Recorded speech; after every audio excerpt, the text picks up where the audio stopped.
I always knew that I wanted to have a baby one day and just thought it would all be fine. Luckily, a long time ago now, a lovely nurse helped me understand that I needed to look after my health then if I wanted to be a mum in the future. When I was 19, I went to my GP surgery to talk about contraception with the practice nurse Mark. After checking up on my general health, he explained that being overweight and smoking could affect having a healthy pregnancy in the future. He also explained that I needed to make changes sooner rather than later.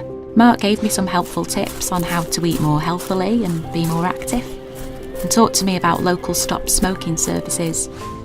When Dan and I decided to try for children, I made an appointment to have my contraception device removed.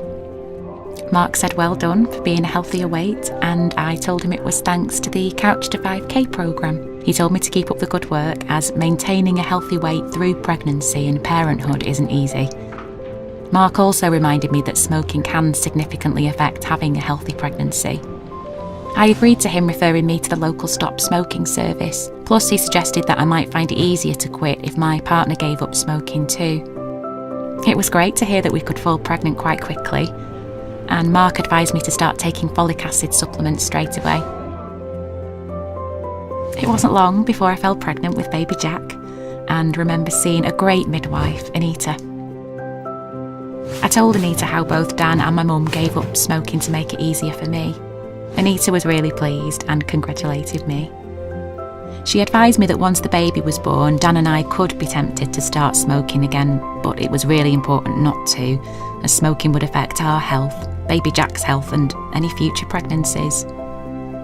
She also repeated the advice Mark gave me about eating healthily and staying active to avoid gaining too much weight. We even discussed which form of contraception I'd like to use after the baby's born. I wasn't expecting that conversation, but it was really helpful, as it was one less thing to worry about after Jack arrived.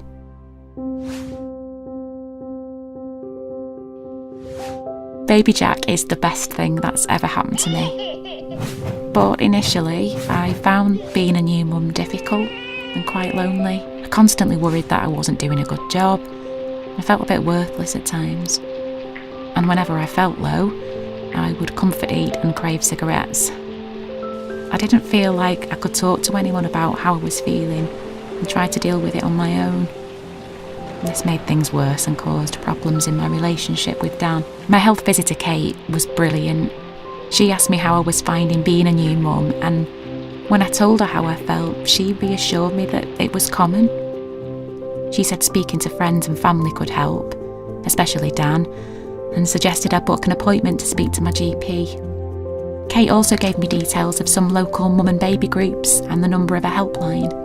Kate visited recently and explained how important it is to look after both my physical and mental health, especially when it comes to having more children. She showed me an online tool from Tommy's that gives information and support based on things that are going on in my life. She also said it would be best to inform midwives in the future about how I felt after my first pregnancy.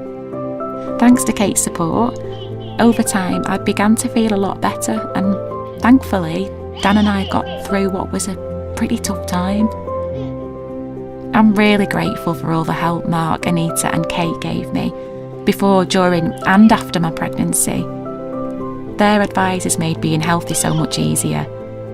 And I'm so glad that I made these changes. I've been able to give Jack the best start in life, and even if I hadn't got pregnant so quickly, I feel better in myself for being fitter and healthier.